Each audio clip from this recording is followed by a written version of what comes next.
హిడ్మా చనిపోయిన తర్వాత ఆ యొక్క ఆదివాసీ గ్రామాలన్నీ కూడా మొత్తంగా ఏకతాటిపైకి రావడం జరిగింది.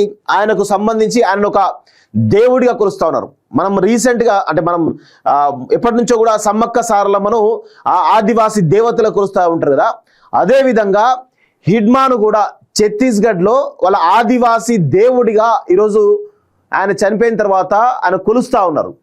సో చాలా రకాలుగా వాళ్ళకు ఒక హిడ్మా అంటే ఒక రకమైన దైవంగా భావించేటువంటి పరిస్థితికి రావడం జరిగింది ఈ గత హిడ్మా ఎన్కౌంటర్ తర్వాత. ప్రస్తుతం జరుగుతున్నటువంటి ఈ మావోయిస్టు పార్టీలో జరుగుతున్న పరిణామాలు ఏవైతే ఉన్నాయో కొంత క్షుణ్ణంగా గమనించినట్లయితే చాలా రకాల ఆసక్తికరమైనటువంటి విషయాలు బయటపడుతున్నటువంటి విషయం వాస్తవం. సో ఇక్కడ కొన్ని విషయాలు చర్చించుకోవాలి మిత్రులారా. ఎందుకంటే మావోయిస్ట్ పార్టీలో ఉన్నటువంటి కొంతమంది అగ్రకులాలకు సంబంధించినటువంటి నేతలు ఎవరైతే ఉన్నారో, మావోయిస్ట్ పార్టీ నేతలు ఎవరైతే ఉన్నారో వాళ్ళందరూ కూడా కొంతమంది లొంగిపోవడం జరిగింది. ఎవరైతే బడుగు బలహీన వర్గాలకు సంబంధించిన వాళ్ళు ఎవరైతే ఉన్నారో వాళ్ళందరూ కూడా ఇంకా పార్టీలో ఉన్నట్టుగా తెలుస్తూ ఉంది. రీసెంట్గా హిడ్మా ఎన్కౌంటర్ తర్వాత మావోయిస్ట్ పార్టీని విచ్ఛిన్నం చేయడానికి, మావోయిస్ట్ పార్టీలో ఒక రకమైనటువంటి కన్ఫ్యూజన్ క్రియేట్ చేయడానికి కొన్ని కుట్రలు జరుగుతున్నట్టుగా చాలా స్పష్టంగా అర్థమవుతుంది. సో దానిలో భాగంగా కొన్ని విషయాలు మీకు చెప్పేయడం ప్రయత్నం చేస్తాం మిత్రులారా. ఎందుకంటే ప్రస్తుతం హిడ్మా చుట్టే తిరుగుతూ ఉంది మొత్తం. ఇప్పుడు మావోయిస్ట్ పార్టీ హిడ్మా ఎన్కౌంటర్ తర్వాత చాలా పెద్ద ఎత్తున పరిణామాలు. అసలు హిడ్మా ఎన్కౌంటర్ ఏ విధంగా జరిగింది అనేం ఛత్తీస్గఢ్ అడవుల్లో దొరకలేదు కదా, విజయవాడలో దొరికిండు కదా, అది కూడా కొంత కోవర్ట్ ఆపరేషన్ ద్వారా దొరికిండు కదా. ఎట్లా ఈ విషయం లీక్ అయింది? ఆయన వైద్యం కోసం చికిత్స కోసం హైదరాబాద్కు రావడం జరిగింది. చాలా కాన్ఫిడెన్షియల్గా ఆయన చికిత్స పొందుతూ ఉన్నాడు. ఈ విషయాన్ని ఏ విధంగా బయటకు లీక్ అవ్వడం జరిగింది అనేది కొంత కన్ఫ్యూజన్ అయితే నెలకొన్న విషయం చూస్తున్నాం. దీనిపైన ఈ అంశం గురించే పెద్ద ఎత్తున చర్చ జరుగుతోంది. ఈ అంశంకు సంబంధించే మావోయిస్టు పార్టీలో కొంత మావోయిస్టు పార్టీని విచ్ఛిన్నపరచడానికి కొన్ని కుట్రలు పెద్ద ఎత్తున జరుగుతూ ఉన్నాయి. అది కేంద్ర ప్రభుత్వం చేస్తుందా, లేకపోతే లొంగిపోయిన వాళ్ళు చేస్తురా, లేకపోతే ఉన్న వాళ్ళు చేస్తురా అనేది కొంత కన్ఫ్యూజన్ అయితే ఉంది. సో దానిలో ప్రధానంగా హిడ్మా ఎన్కౌంటర్ వెనకాల ఈరోజు దేవ్జీ ఎవరైతే ఉన్నారో దేవ్జీ అని చెప్పేసి ఇప్పుడు తిప్పిరి తిరుపతి అన్నాడు కదా, మావోయిస్ట్ పార్టీ జనరల్ సెక్రటరీ, ఆయనే ఉన్నాడు అని చెప్పేసి ఒక నరేటివ్ను పెద్ద ఎత్తున కుట్రను అంటే ఒక కుట్ర ఏదైతుందో దాన్ని చూపిస్తూ ఉన్నారు. ఎందుకంటే ఇక్కడ తిప్పిరి తిరుపతయ్య ఎవరే అంటే మాల సామాజిక వర్గం సంబంధించినటువంటి వ్యక్తి. హిడ్మా ఎవరు? ఆదివాసి సంబంధించినటువంటి వ్యక్తి. ఇక్కడ కమిటెడ్గా మావోయిస్టు పార్టీలో పనిచేసేంత కూడా ఎస్సీ ఎస్టీ బీసీలే.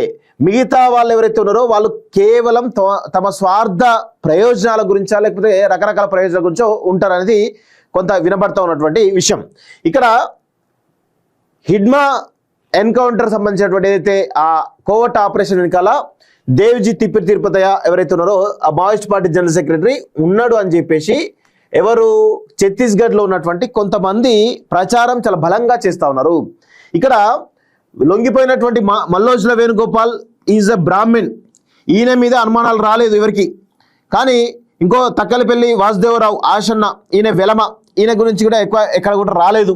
కానీ కేవలం తిప్పిరి తిరుపతయ్య మీదనే వచ్చింది. అంటే ఏ విధంగా మావోయిస్టు పార్టీలో మావోయిస్టు పార్టీని విచ్ఛిన్నం చేయడానికి ఏ విధంగా పెద్ద ఎత్తున కుట్రలు జరుగుతూ ఉన్నాయనేది ఒక్కసారి మనం గమనించాలి. ఇక్కడ ఈ ఇద్దరి మధ్యలో ఇక్కడ ఈ ఆదివాసీ సంబంధించినటువంటి సామాజిక వర్గం కావచ్చు, లేకపోతే ఇప్పుడు దేవ్జీ సంబంధించినటువంటి సామాజిక వర్గం, దళిత సామాజిక వర్గం కావచ్చు, ఈ రెండు మధ్యలో కొంత ఒక రకమైనటువంటి అభిప్రాయాలు క్రియేట్ చేసేటువంటి ప్రయత్నం బలంగా చేస్తున్నట్టుగా అర్థమవుతుంది. అది కేంద్ర ప్రభుత్వమే సహజంగా కేంద్ర ప్రభుత్వం చేసేటువంటి అవకాశం అయితే ఉంది. అయితే ఎందుకు ఇలా చేస్తున్నారు అనేది ఒకసారి లోతుగా మనం గమనించినట్లయితే ఇప్పుడు దేవ్జీ తిరుపతయ్య దొరికాడు అని చెప్పేసి ఒక వాదన బలంగా వినిపిస్తూ ఉంటే, ఇంకొక సైడ్ నుంచి దేవ్జీ ఎవరైతే తిప్పిరి తిరుపతి జనరల్ సెక్రటరీ అవుతున్నారో ఆయనే ఛత్తీస్గఢ్లోనే ఉన్నాడు అనేది కేంద్ర బలగాలకు ఉన్నటువంటి సమాచారం. ఇప్పుడు ఏం జరుగుతుందంటే ఒకసారి గమనించండి. హిడ్మాకు ఆ ఛత్తీస్గఢ్లో ఉన్నటువంటి ఆదివాసీలకు సంబంధించినటువంటి ఏవైతే ప్రాంతాలు ఏవైతున్నాయో కంప్లీట్గా హిడ్మా చనిపోయిన తర్వాత ఆ యొక్క ఆదివాసీ గ్రామాలన్నీ కూడా మొత్తంగా ఏకతాటిపైకి రావడం జరిగింది. ఆయనకు సంబంధించి ఆయన ఒక దేవుడిగా కొలుస్తూ ఉన్నారు. మనం రీసెంట్గా అంటే మనం ఎప్పటి నుంచో కూడా సమ్మక్క సారలమ్మను ఆ ఆదివాసీ దేవతలు కొలుస్తూ ఉంటారు కదా, అదేవిధంగా హిడ్మాను కూడా ఛత్తీస్గఢ్లో వాళ్ళ ఆదివాసీ దేవుడిగా ఈరోజు ఆయన చనిపోయిన తర్వాత ఆయన కొలుస్తూ ఉన్నారు. సో చాలా రకాలుగా వాళ్ళకు ఒక హిడ్మా అంటే ఒక రకమైన దైవంగా భావించేటువంటి పరిస్థితికి రావడం జరిగింది ఈ గత హిడ్మా ఎన్కౌంటర్ తర్వాత.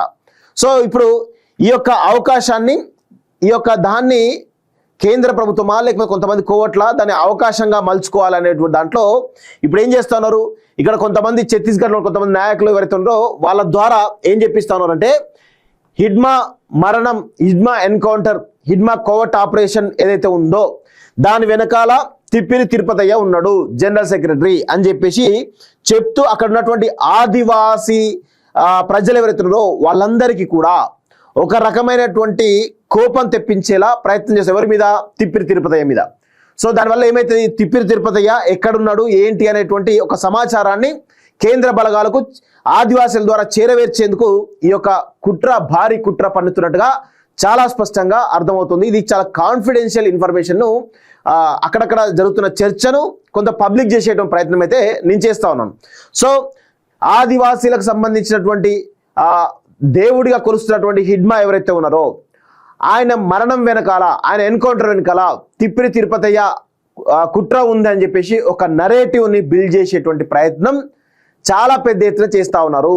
తద్వారా తిప్పిరి తిరుపతయ్య కనుక ఛత్తీస్గఢ్ అడవుల్లో లేకపోతే జార్ఖండ్ అడవుల్లో ఎక్కడో ఆదివాసీలకు సంబంధించినటువంటి అడవుల్లో ఉంటే ఆ సమాచారాన్ని ఇమీడియట్గా తెలుసుకొని ఆయన కూడా అంతం చేసేందుకు కేంద్ర ప్రభుత్వం ఒక భారీ కుట్రకు తెరలేపినట్టుగా చాలా స్పష్టంగా మనకైతే అర్థమవుతా ఉంది. సో ఇది అసలు విషయం. అసలు జనరల్గా హిడ్మా ఎన్కౌంటర్ అనేది కోవట్ ఆపరేషన్. దీని వెనకాల జనరల్గా ఎవరు? ఈ మల్లోజ్ల వేణుగోపాల్ ఏమైనా సమాచారం ఇచ్చింది, ఎందుకంటే వాళ్ళు లొంగిపోయారు కదా. లొంగిపోయినప్పుడు వాళ్ళ దగ్గర ఉన్నటువంటి సమాచారం మొత్తం కూడా తీసుకోవడానికి అవకాశం ఉంటుంది. కానీ మల్లోజ్ల వేణుగోపాల్ పేరు రాదు, ఆశ అన్న పేరు రాదు, వీళ్ళిద్దరు లొంగిపోయారు కాబట్టి. కానీ ఇక్కడ ఏం జరుగుతూ ఉంది, దీని వెనకాల తిప్పిరి తిరుపతయ్య ఉన్నాడని చెప్పేసి ఒక బలమైనటువంటి నరేటివ్ను బిల్డ్ చేసేటువంటి ఒక ప్రయత్నం జరుగుతూ ఉంది. మావోయిస్టు పార్టీని విచ్ఛిన్నం చేసేందుకు మావోయిస్టు పార్టీలో కీలకంగా ఉన్నటువంటి తిప్పిరి తిరుపతయ్యను ఈరోజు బలవంతంగా పెద్ద ఎత్తున ఆయన కూడా కంప్లీట్గా అంతమొందించేందుకు ఈరోజు కేంద్ర ప్రభుత్వం కావచ్చు, కేంద్ర బలగాలు కావచ్చు, కొంతమంది కోవట్లు కావచ్చు ప్రయత్నాలు చాలా బలంగా చేస్తున్నట్టుగా అర్థమవుతా ఉంది. ఇప్పటికైనా తెలుసుకోవాలి చాలా విషయాలు, ఇందులో లోతుగా ఉన్నటువంటి కులకోణం ఏంటి, మావోయిస్ట్ పార్టీలో కులకోణం ఏంటి అనేది తెలుసుకోవాలి.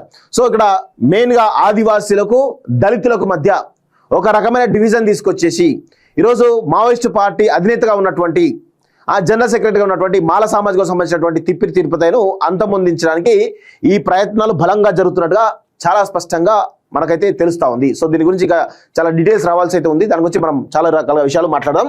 సో ఇది ప్రస్తుతమైనటువంటి మావోయిస్టు పార్టీలో ఉన్నటువంటి ప్రస్తుత అప్డేట్.